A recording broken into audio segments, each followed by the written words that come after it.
بسم اللہ الرحمن الرحیم۔ مسجد نبوی صلی اللہ علیہ وسلم سے اذان کی آواز بلند ہوئی تو مدینہ کے سارے لوگ کام چھوڑ کر مسجد کی طرف چل دیے۔ اذان آج معمول سے زیادہ پہلے ہوئی تھی۔ کچھ لوگوں نے یہ محسوس بھی کیا کہ ابھی نماز کے لیے وقت باقی ہے، لیکن بلاوا چونکہ مسجد سے آیا تھا، اس لیے سب نے اپنے کام ادھورے چھوڑ دیے اور حاضر ہو گئے۔ نبی اکرم صلی اللہ علیہ وسلم کبھی کبھار ایسا فرمایا کرتے تھے کہ جب کبھی صحابہ کرام کو کسی خاص بات سے آگاہ کرنا ہوتا تو آپ حضرت بلال رضی اللہ عنہ کو بلاتے اور انہیں اذان دینے کا حکم فرماتے۔ حضرت بلال رضی اللہ عنہ اذان دیتے تو صحابہ کرام اپنے تمام کام چھوڑ کر مسجد میں حاضر ہو جاتے۔ آج بھی کچھ ایسا ہی معاملہ تھا۔ نبی اکرم صلی اللہ علیہ وسلم صحابہ کرام کو بڑی اہم خبر سنانا چاہتے تھے۔ لوگوں کو جمع کرنے کے لیے اذان ہوئی۔ مدینہ کے تمام مرد اور عورتیں مسجد میں جمع ہو گئے۔ اللہ کے نبی صلی اللہ علیہ وسلم مسجد میں بیٹھے ہوئے تھے اور آپ صلی اللہ علیہ وسلم کا چہرہ خوشی سے دمک رہا تھا۔ مسجد میں آنے والے صحابہ کرام نے نبی کریم صلی اللہ علیہ وسلم کو حشاش بشاش دیکھا تو سمجھ گئے کہ کوئی بہت اہم خبر ہے جس سے آپ صلی اللہ علیہ وسلم لوگوں کو آگاہ کرنا چاہتے ہیں۔ نبی کریم صلی اللہ علیہ وسلم نے منبر پر بیٹھتے ہی صحابہ کرام صلی اللہ علیہ وسلم کو مخاطب کرتے ہوئے فرمایا، تم جانتے ہو کہ میں نے تمہیں کیوں جمع کیا ہے؟ صحابہ کرام رضی اللہ عنہ نے بلند آواز میں جواب دیا، اللہ تعالیٰ یا اللہ کے رسول صلی اللہ علیہ وسلم ہی بہتر جانتے ہیں۔ صحابہ کرام رضی اللہ عنہ کا تجسس مزید بڑھ گیا۔ ہر کوئی اپنی اپنی جگہ بیٹھا شوق سے سن رہا تھا اور دل ہی دل میں سوچ رہا تھا کہ نہ جانے آج کون سی اہم خبر ہے جسے سنانے کے لیے آپ صلی اللہ علیہ وسلم بڑے خوش ہو رہے ہیں۔ نبی اکرم صلی اللہ علیہ وسلم نے صحابہ کرام کو مخاطب کر کے فرمایا، میں نے تمہیں اس لیے جمع کیا ہے کہ تمیم داری ایک عیسائی نوجوان تھا۔ اللہ تعالیٰ نے اسے ہدایت نصیب فرمائی اور اب وہ اسلام لا چکا ہے۔ وہ میرے پاس آیا، اس نے بیعت کی اور اسلام قبول کر لیا۔ اس نے اپنی باتوں کے دوران مجھے ایک ایسی بات بتائی جو میں تمہیں بتانا چاہتا ہوں اور تمہیں اکثر اس بات سے خبردار کر چکا ہوں۔ تمیم نے مجھے بتایا کہ مجھے ایک دفعہ سمندر میں سفر کرنا پڑا۔ ہم کل 30 آدمی تھے۔ کشتی سمندر کی موجوں کے تھپیڑے کھاتی لہروں پر تیرتی چلی جا رہی تھی۔ اچانک سمندر میں طوفان آ گیا۔ تیز ہوا چلنے لگی اور پانی کی لہریں اچھل اچھل کر بلند ہونے لگیں۔ کشتی کے مسافر پریشان ہو گئے۔ ہر کوئی اپنے اپنے خداؤں کو پکارنے لگا۔ کسی کو کچھ سمجھ نہیں آ رہا تھا کہ کیا کرے۔ سمندر سے اٹھنے والی لہریں ایک سمت کی جائے ہر طرف سے کشتی کو اپنی لپیٹ میں لے رہی تھیں۔ کشتی اپنی منزل سے ہٹ کر سمندر کی طوفانی موجوں کے رحم و کرم پر تھی۔ ایک طرف سے آنے والا پانی کا ریلا کشتی کو اپنے ساتھ بہا لے جاتا تو دوسری طرف سے اس سے بڑی موج کشتی کو اپنے ساتھ کسی اور سمت لے جاتی۔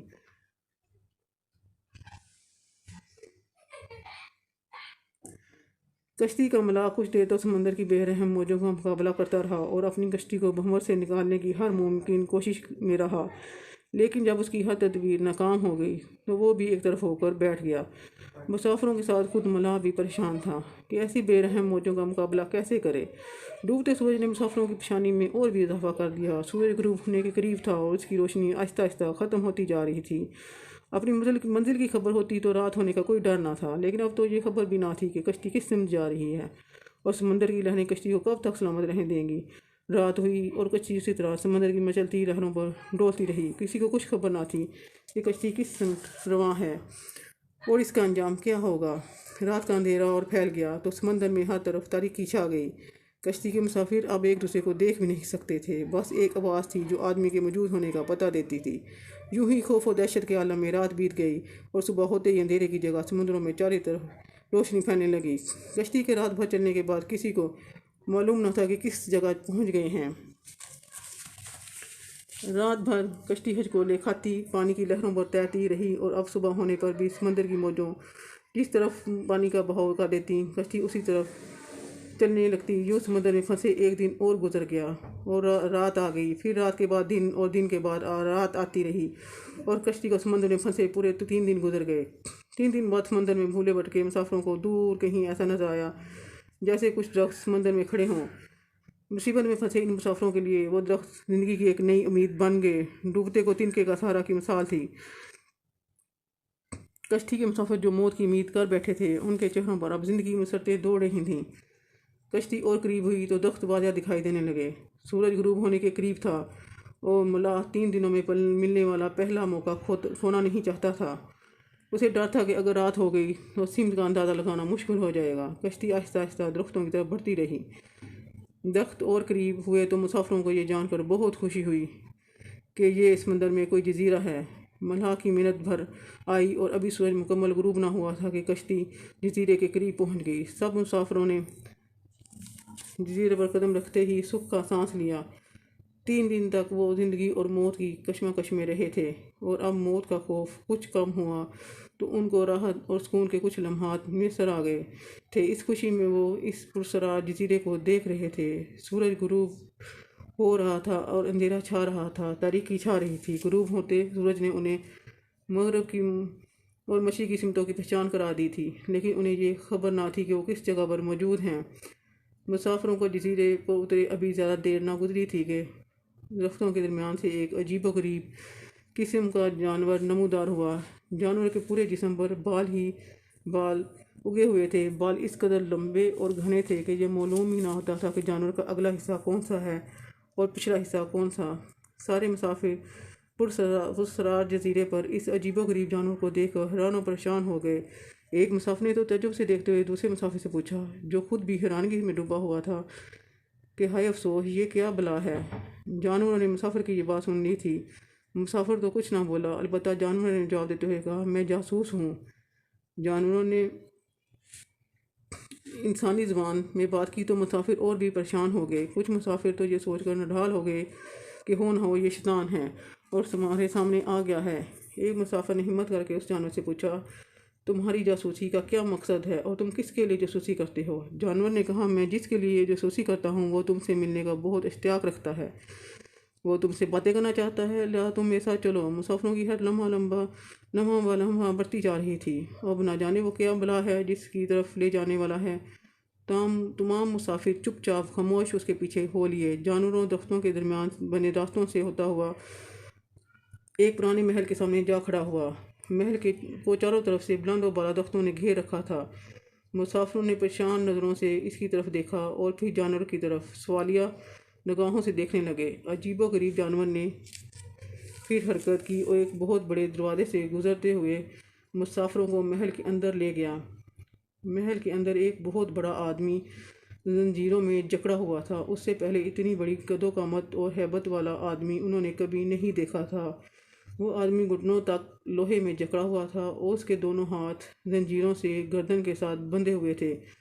اس نے مسافروں کو دیکھتے ہی ایک زوردار جھٹکا دیا اور زنجیروں سے آزاد ہونے کی کوشش کی، لیکن مضبوط اور طاقتور زنجیروں نے اس کی یہ خواہش پوری نہ ہونے دی۔ مسافر حیرت میں ڈوب گئے۔ یہ جزیرہ ان کے لیے اس قدر پراسرار تھا کہ ہر قدم پر انہیں کسی نہ کسی پریشان کن حیرت ناک مرحلے سے دوچار ہونا پڑ رہا تھا۔ ایک مسافر نے زنجیروں میں جکڑے ہوئے اس بدصورت اور ہیبت ناک آدمی سے پوچھا، کم بخت، تم کیا چیز ہو؟ اس نے جواب دیا کہ میں کیا ہوں اور کون ہوں یہ تم جان ہی لوگے، پہلے تم یہ بتاؤ کہ تم کون ہو۔ مسافر نے جواب دیا کہ ہم عرب کے لوگ ہیں اور جذام کے قبیلوں سے ہمارا تعلق ہے۔ ہم سب سمندر میں سفر کر رہے تھے کہ اچانک سمندر میں طوفان آ گیا اور ہماری کشتی بھنور میں پھنس گئی۔ سمندر میں پھنسے 3 دن گزر گئے۔ بالآخر ایک روز ہم اس جزیرے پر اتر آئے۔ مسافر کے خاموش ہوتے ہی زنجیروں میں جکڑا آدمی بولا، ذرا مجھے نخلستان کے متعلق تو بتاؤ۔ مسافروں نے ان کے متعلق کیا جاننا چاہتے ہو؟ زنجیروں میں جکڑے انسان نے کہا، نخلستان کے متعلق میں یہ جاننا چاہتا ہوں کہ وہاں کھجوروں پر پھل لگتا ہے کہ نہیں۔ انہوں نے کہا، ہاں، پھل لگتا ہے۔ قیدی نے غصے بھرے لہجے میں کہا، خبردار، عنقریب قریب ان پر پھل لگنا بند ہو جائے گا۔ وہ پھر مسافروں سے مخاطب ہو کر بولا، اچھا، طبرستان کے دریاؤں کے متعلق تو بتاؤ۔ مسافروں نے کہا، دریا کے متعلق کیا پوچھنا چاہتے ہو؟ وہ بولا، اس میں پانی ہے۔ مسافر نے کہا، ہاں، اس میں پانی موجود ہے، تو پھر اس کا پانی عنقریب ختم ہو جائے گا۔ اس نے آنے والے وقت کی خبر سے آگاہ کیا۔ پھر بولا، مجھے ذرا چشمے کے متعلق تو کچھ بتاؤ۔ مسافروں نے کہا، کیا پوچھنا چاہتے ہو؟ قیدی نے کہا، یہی کہ چشمے میں پانی ہے کہ نہیں، اور اگر پانی ہے تو پھر وہاں کے لوگ اس پانی سے کھیتی باڑی کرتے ہیں کہ نہیں۔ مسافروں نے کہا، اس میں پانی ہے اور اس پانی سے وہاں کے لوگ کھیتی باڑی کرتے ہیں، زراعت کرتے ہیں۔ پھر قیدی نے پوچھا، اچھا، ذرا مجھے نبی کریم صلی اللہ علیہ وآلہ وسلم کے متعلق تو آگاہ کرو۔ مسافروں نے بتایا کہ انہوں نے مکہ سے اپنی دعوت کا آغاز کیا اور اب وہ مکہ سے نکل کر مدینہ میں موجود ہیں۔ قیدی نے پھر پوچھا، کیا وہ عرب کے لوگوں کے ساتھ کوئی لڑائی لڑے؟ مسافروں نے بتایا کہ ہاں۔ پھر پوچھا، عربوں نے لڑائی میں ان کے ساتھ کیا سلوک کیا؟ مسافروں نے کہا، لڑائی میں وہ عربوں پر غالب رہے۔ اور بہت سی اربوں نے ان کی اطاعت بھی کر لی ہے، ان کی تابع داری بھی کر لی ہے، اور وہ خود کو ان کی تابع داری میں رکھتے ہیں۔ یہ سنتے ہی وہ غصے سے پھنکارا اور زنجیروں کو جھٹکا دیا۔ مسافروں کو مخاطب کر کے بولا، اب میں تم کو خود کے متعلق بتاتا ہوں، میں دجال ہوں، اور تمہاری باتوں سے یہ معلوم ہوتا ہے کہ مجھے یہاں قید سے جلد چھٹکارا ملنے والا ہے۔ لگتا ہے کہ وہ زمانہ قریب آ گیا ہے جب مجھے یہاں سے نکلنے کی اجازت ملے گی۔ پھر اس جزیرے سے نکلوں گا اور 40 دنوں میں ساری دنیا گھوموں گا، ساری دنیا کا چکر لگاؤں گا۔ کوئی بستی اور گاؤں ایسا نہ ہوگا جہاں سے میرا گزر نہ ہوگا۔ ہاں، مکہ اور مدینہ کے شہروں میں جانا میرے بس سے باہر ہے، مجھے وہاں جانے کی اجازت نہیں۔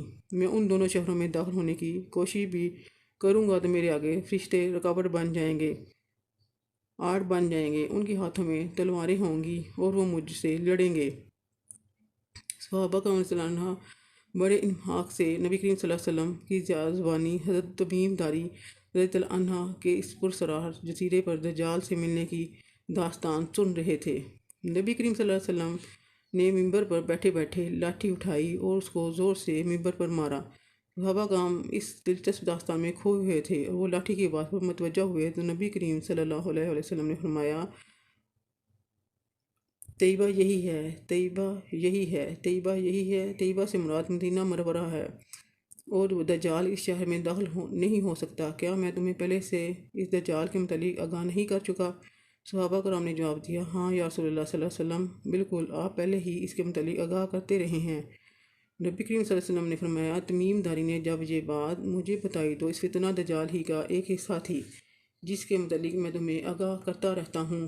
یہ جان لو کہ وہ شام یا یمن کے سمندر میں ہے، نہیں بلکہ وہ مشرق کی طرف ہے۔ نبی کریم صلی اللہ علیہ وسلم نے اپنا ہاتھ مشرق کی طرف کیا، مشرق کی طرف بحر ہند ہے، اور تمیم داری رضی اللہ عنہ کی کشتی طوفان میں پھنس کر جس پرسرار جزیرے پر پہنچ گئی تھی وہ اس بحر ہند میں کہیں ہے۔ اس پرسرار جزیرے میں جہاں دجال قید ہے، اس کے متعلق حضرت تمیم داری رضی اللہ عنہ کے بعد اب تک کوئی نہیں پہنچ سکا، اور نہ ہی کسی اور کو اس پرسرار جزیرے کے متعلق کوئی خبر ہے۔ حضرت تمیم داری نے حضرت عیسیٰ علیہ السلام کے مذہب کے ممتاز عالم تھے اور انجیل پر پوری دسترس رکھتے تھے، لکھنا پڑھنا جانتے تھے۔ زمانہ جاہلیت میں نیک فطرت غریبوں محتاجوں کے سہارا تھے۔ یہودی اور نصارہ کے متعلق ممتاز علماء میں آپ رضی اللہ عنہ کا شمار ہوتا تھا۔ ابن حجر رحمۃ اللہ علیہ نے تہذیب التہذیب میں لکھا ہے کہ وہ کتاب عہد قدیم اور جدید کے ماننے والوں میں سے تھے، اور اس وجہ سے یہودی اور نصارہ دونوں ان کو اپنے علماء میں شمار کرتے تھے۔ آپ بہت ہی ذہین تھے، جو کچھ پڑھتے ازبر کر لیا کرتے تھے۔ آپ کی طبیعت میں عجز و انکساری کوٹ کوٹ کر بھری ہوئی تھی، ریاکاری نمود و نمائی سے سخت نفرت تھی، ظاہر و باطن شفاف تھا، ذی شعور اور معاملہ فہم تھے۔ مکہ اور مدینہ کے لوگ تجارت کے سلسلے میں اکثر ملک شام جاتے رہتے تھے۔ ان سے آپ صلی اللہ علیہ وسلم اور آپ صلی اللہ علیہ وسلم کی دعوت توحید کا حال سن کر ان کے دل اور ضمیر نے آپ صلی اللہ علیہ وسلم اور آپ صلی اللہ علیہ وسلم کی دعوت کی صداقت کی گواہی دی، اور وہ حق کی طرف مائل ہو گئے، تاہم عرصہ تک انہیں آبائی وطن سے باہر نکلنے کا موقع نہ ملا۔ سن 9 ہجری میں اپنے بھائی نعیم کے ساتھ مدینہ طیبہ آئے اور نبی کریم صلی اللہ علیہ وسلم کی خدمت اقدس میں حاضر ہو کر شرف اسلام ہو گئے۔ اسلام حاصل کرنے کے باوجود ان کا شمار فضلہ صحابہ رضی اللہ عنہ میں ہوتا ہے۔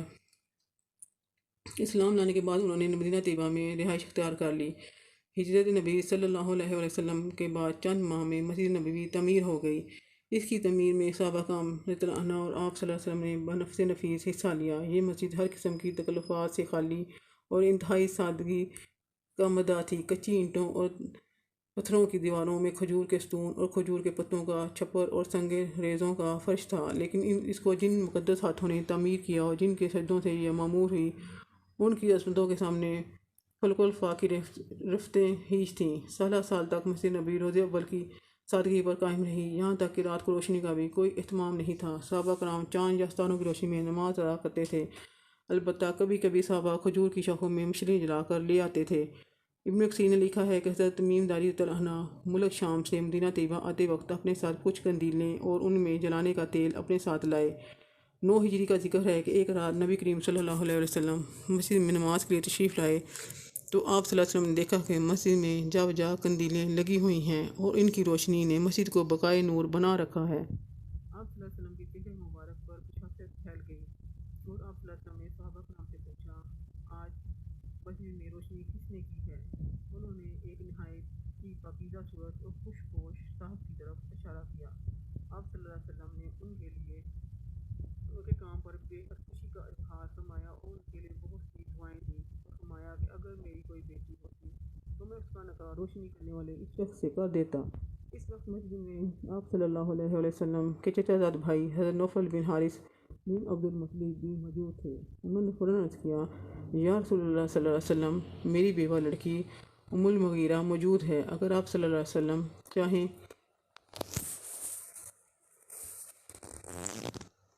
تو ان کا نکاح انصاف سے کر سکتے ہیں۔ آپ صلی اللہ علیہ وسلم نے ان کا مشورہ منظور فرمایا اور اس مجلس میں ان سے حضرت ام المغیرہ رضی اللہ عنہا کا نکاح کر دیا۔ یہ خوش بخت جنہوں نے سب سے پہلے مسجد نبی میں باقاعدہ روشنی کا اہتمام کیا اور آپ صلی اللہ علیہ وسلم کو اس قدر خوش کیا کہ آپ صلی اللہ علیہ وسلم نے نہ صرف ان کو اپنی دعاؤں سے نوازا بلکہ اپنی بھتیجی کا نکاح بھی ان سے کر دیا۔ وہ حضرت تمیم داری رضی اللہ عنہ بن اسید داری تھے۔ اللہ تعالی ہمیں صحابہ کرام کے نقش قدم پر چلنے کی توفیق عطا فرمائے، آمین۔